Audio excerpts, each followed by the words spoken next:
এদিকে ভুয়া জন্মদিনের মতো মৃত্যুর তারিখও ভুয়া হতে যাচ্ছে খালেদা জিয়ার, যে স্বার্থে মৃত্যুর খবর গোপন রাখছে অন্তর্বর্তী সরকার। খালেদা জিয়ার মৃত্যু হয়েছিল, সংবাদ গোপন রেখেছিল তারেক রহমান। বেগম খালেদা জিয়াকে হত্যা করে এখন মৃত খালেদা জিয়াকে নিয়ে যে নাটক ডেভিল ইউনুস করতেছে, নিশ্চয়ই এর পিছনে কোনো গভীর ষড়যন্ত্র রয়েছে।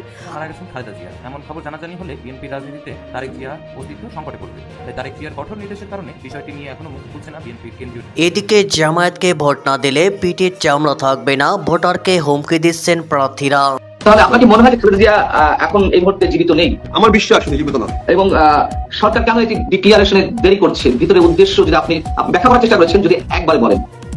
এটা দুটি কারণে সরকার করছে। একটি হলো তার নিজের কতটুকু থ্রেট হতে পারে ডিক্লেয়ার করলে পরে, এটার আর পাশাপাশি সে একটা নাটক করার চেষ্টা করছে যে আমরা তো তারেক রহমানের সময় 1 দিন 2 দিন 3 দিন 5 দিন অপেক্ষা করেছি মৃত্যু সংবাদ আমরা দিই, যাতে তারেক রহমান সাহেব আসে, যাতে তারেক রহমানের উপর একটা ব্লেম দিতে পারে। এই জন্য সরকার সেই উদ্দেশ্য এই জিনিসটা ধামাচাপা দেওয়ার চেষ্টা করছে। এদিকে বাংলাদেশে গণতন্ত্র ও মানবাধিকার লঙ্ঘন নিয়ে ইউ এমপির কাছে উদ্বেগ প্রকাশ হাসান মাহমুদের।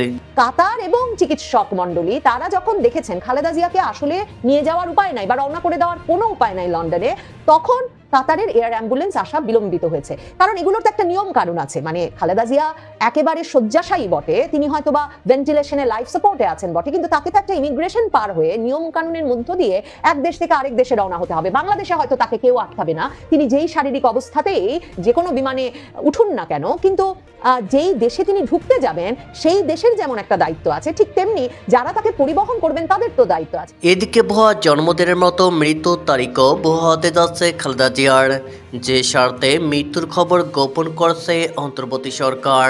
বাংলাদেশের রাজনীতিতে নতুন করে উত্তেজনা ছড়িয়েছে সাবেক প্রধানমন্ত্রী ও বিএনপি চেয়ারপারসন বেগম খালেদা জিয়ার স্বাস্থ্য এবং সম্ভাব্য মৃত্যু নিয়ে। দীর্ঘদিন ধরে তার জন্ম তারিখ নিয়ে যে বিতর্ক চলছে, এবার একই ধরনের সন্দেহ দেখা দিয়েছে মৃত্যুর তারিখকে ঘিরে। সামাজিক যোগাযোগ মাধ্যমে ব্যাপকভাবে ছড়িয়ে পড়া দাবি বেগম খালেদা জিয়া আসলে গত 28 নভেম্বর মারা গেছেন, কিন্তু তার মৃত্যুর ঘোষণা ইচ্ছাকৃতভাবে আটকে রাখা হয়েছে। খালেদা জিয়ার পাসপোর্টের জন্ম তারিখ 5 আগস্ট 1946, করোনা পরীক্ষার ফর্মে 8 মে 1946, এসএসসি সার্টিফিকেটে 5 সেপ্টেম্বর 1946 এবং বিবাহ নিবন্ধনে 4 আগস্ট 1944 উল্লেখ রয়েছে। এই একাধিক জন্ম তারিখের বিতর্কের সঙ্গে এবার যুক্ত হয়েছে মৃত্যুর তারিখ নিয়ে গুজব। নেটিজেনদের একাংশের প্রশ্ন, তিনি যদি জীবিত থাকেন তাহলে সরকার বা হাসপাতাল কর্তৃপক্ষ কেন তার সাম্প্রতিক কোনো ছবি প্রকাশ করছে না?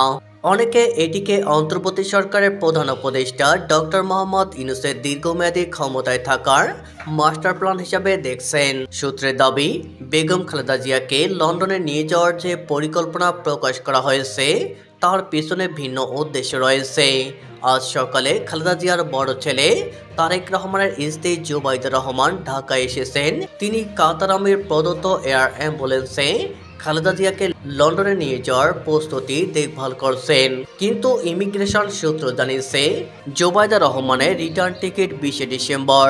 প্রথমে খালেদা জিয়াকে 5 ডিসেম্বর লন্ডনে নিয়ে যাওয়ার কথা থাকলেও এয়ার অ্যাম্বুলেন্সের যান্ত্রিক ত্রুটি দেখিয়ে তা পিছিয়ে 7 ডিসেম্বর করা হয়েছে। উল্লেখ্য, জুবাইদা রহমানের ঢাকায় আগমনের খবর বিএনপির সিনিয়র নেতাদের কাছেও ছিল না।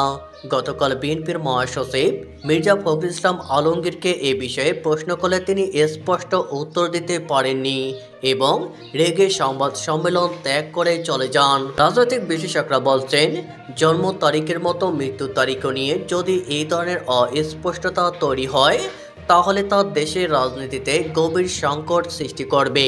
তাদের মতে খালেদা জিয়ার মৃত্যু ঘোষণা আটকে রেখে কিংবা বিদেশে নিয়ে গিয়ে নির্দিষ্ট তারিখ ঘোষণা দিয়ে একটি বড় রাজনৈতিক বার্তা দেওয়ার চেষ্টা চলছে।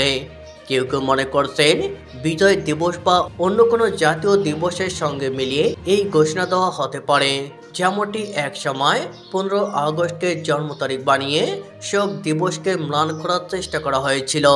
এই পরিস্থিতিতে দেশজুড়ে সাধারণ মানুষের মধ্যে উদ্বেগ ও বিভ্রান্তি বাড়ছে।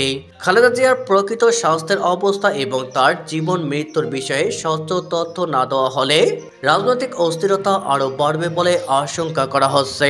এদিকে জামায়াতকে ভোট না দিলে পিঠের চামড়া থাকবে না, ভোটারকে হুমকি দিচ্ছেন প্রার্থীরা। বাংলাদেশের রাজনীতিতে সহিংসতা, ভয়ভীতি ও দমনপীড়ন নতুন নয়, কিন্তু কিন্তু সাম্প্রতিক সময়ে যে ঘটনাগুলো দেশের বিভিন্ন অঞ্চলে দেখা যাচ্ছে তা উদ্বেগকে নতুন মাত্রায় পৌঁছে দিয়েছে। স্থানীয় ভোটারদের বহু অভিযোগ, জামায়াত ইসলামের একাধিক প্রার্থী ও তাদের সক্রিয় সমর্থকরা প্রকাশ্যে হুমকি দিয়ে ভোট চাইছে। অভিযোগকারীরা জানাচ্ছেন, জামায়াতকে ভোট না দিলে পিঠের চামড়া থাকবে না। এই ভয়াবহ ও অমানবিক হুমকি শুধু নির্বাচনী আচরণের পরিপন্থী নয়, বরং তা গণতান্ত্রিক মূল্যবোধের ওপর সরাসরি আঘাত। ভোটের মতো মৌলিক অধিকার, যেখানে রাষ্ট্র নাগরিককে নিরাপত্তা দেবে, স্বাধীন মত প্রকাশের সুযোগ দেবে, সেই অধিকারই এখন নানাভাবে জিম্মি হওয়ার শঙ্কায়। রাজনৈতিক দল যাই হোক, যখন তারা ভোটের নামে মানুষের ওপর চাপ সৃষ্টি করে, তখন সেটা আর প্রচারণায় থাকে না, সেটা পরিণত হয় রাজনৈতিক সন্ত্রাসে। আর যখন এই সন্ত্রাস ধর্মীয় পরিচয়, গোষ্ঠীগত চাপ বা সংগঠিত বল প্রয়োগের সাথে মিশে যায়, তখন তার সমাজের ভিড়কে নড়বড়ে করে দেয়। বহু এলাকায় দেখা গেছে রাতের অন্ধকারে ঘরে ঘরে গিয়ে ভোটারদের ভয় দেখানো হচ্ছে। বাজারে কিংবা মসজিদের সামনে সাধারণ মানুষের পথ আটকে প্রশ্ন করা হচ্ছে কাকে ভোট দেবে। প্রতিবাদ করতে গেলে তাদের নাম আলাদা করে নোট করা হচ্ছে। এই পরিবেশে সাধারণ ভোটারদের মনে জন্ম নিচ্ছে গভীর আতঙ্ক ও হুমকির সংস্কৃতি। ভোটারদের ভাষায় ফুটে উঠছে এক নতুন ধরনের অসহায়তা। আমরা কাকে ভোট দেব সেটা যখন আমাদের সিদ্ধান্ত নয়, এটা যেন কারা ঠিক করে দিচ্ছে। নিজেদের মত প্রকাশ করতে গিয়েও ভয় লাগে। গণতন্ত্রের মূল ভিত্তি হলো মানুষের স্বাধীন মত ও ভোটাধিকার, কিন্তু হুমকি, ধামকি, সন্ত্রাসী আচরণ এবং জোর জবরদস্তির মধ্য দিয়ে যখন ভোট আদায়ের চেষ্টা করা হয়, তখন সেই গণতন্ত্র ক্ষতবিক্ষত হয়। ভোটারদেরকে ভয় দেখিয়ে ভোট কেড়ে নেওয়া মানে শুধু নির্বাচন দুর্নীতিগ্রস্ত করা নয়, বরং নাগরিককে তার মর্যাদা থেকে বঞ্চিত করা। এদিকে বাংলাদেশের রাজনৈতিক সংকট ও মানবাধিকার পরিস্থিতি নিয়ে ইউ পার্লামেন্ট সদস্যের সাথে হ্যান্ড ইন হ্যান্ড ফাউন্ডেশনের বৈঠক। হ্যান্ড ইন হ্যান্ড ফাউন্ডেশন এবং সংশ্লিষ্ট সুশীল সমাজের অংশীজনের একটি প্রতিনিধি দল ইউরোপীয় পার্লামেন্টের সদস্য এমপি মিস্টার অনর্দ্রেস দোস্তলের সাথে এক গঠনমূলক বৈঠক করেছেন। বৈঠকে বাংলাদেশের চলমান রাজনৈতিক সংকট এবং এর ফলে দেশের শাসন ব্যবস্থা, গণতন্ত্র ও মানবাধিকার পরিস্থিতির উপর যে প্রভাব পড়ছে তা নিয়ে বিস্তারিত আলোচনা হয়। প্রতিনিধি দল বাংলাদেশের বর্তমান দায়িত্বরত অন্তর্বর্তীকালীন সরকারকে অসাংবিধানিক আখ্যায়িত করে গভীর উদ্বেগ প্রকাশ করেন। তারা জানান, বর্তমান পরিস্থিতি দেশের রাজনৈতিক অস্থিরতাকে ক্রমাগত বাড়িয়ে তুলছে। বৈঠকে রাজনৈতিক নেতাদের গ্রেপ্তার ও আটক এবং সরকারের ভিন্নমত পোষণ করায় বা দ্বিমত প্রকাশ করায় সাংবাদিকদের গ্রেপ্তার ও ভীতি প্রদর্শনের ক্রমবর্ধমান ঘটনার বিস্তারিত বিবরণ তুলে ধরা হয়।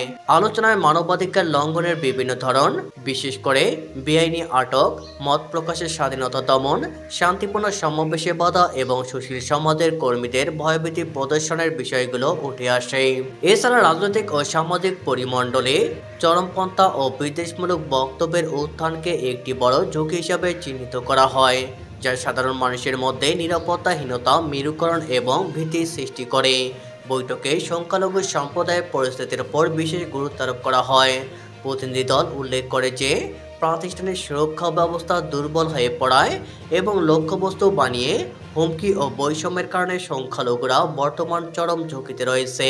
আন্তর্জাতিক সম্প্রদায়, মানবাধিকার নেটওয়ার্ক এবং ইউরোপীয় ইউনিয়নের গণতান্ত্রিক প্রতিষ্ঠানগুলো কিভাবে বাংলাদেশের শান্তিপূর্ণ সমাধান, মানবাধিকার সুরক্ষা এবং সাংবিধানিক ও জবাবদিহিমূলক শাসন ব্যবস্থা পুনরুদ্ধারে সহায়তা করতে পারে সে বিষয়ে বৈঠকে বিস্তারিত মত বিনিময় হয়। উক্ত প্রতিনিধি দলের নেতৃত্ব দেন ডক্টর হাসান মাহমুদ।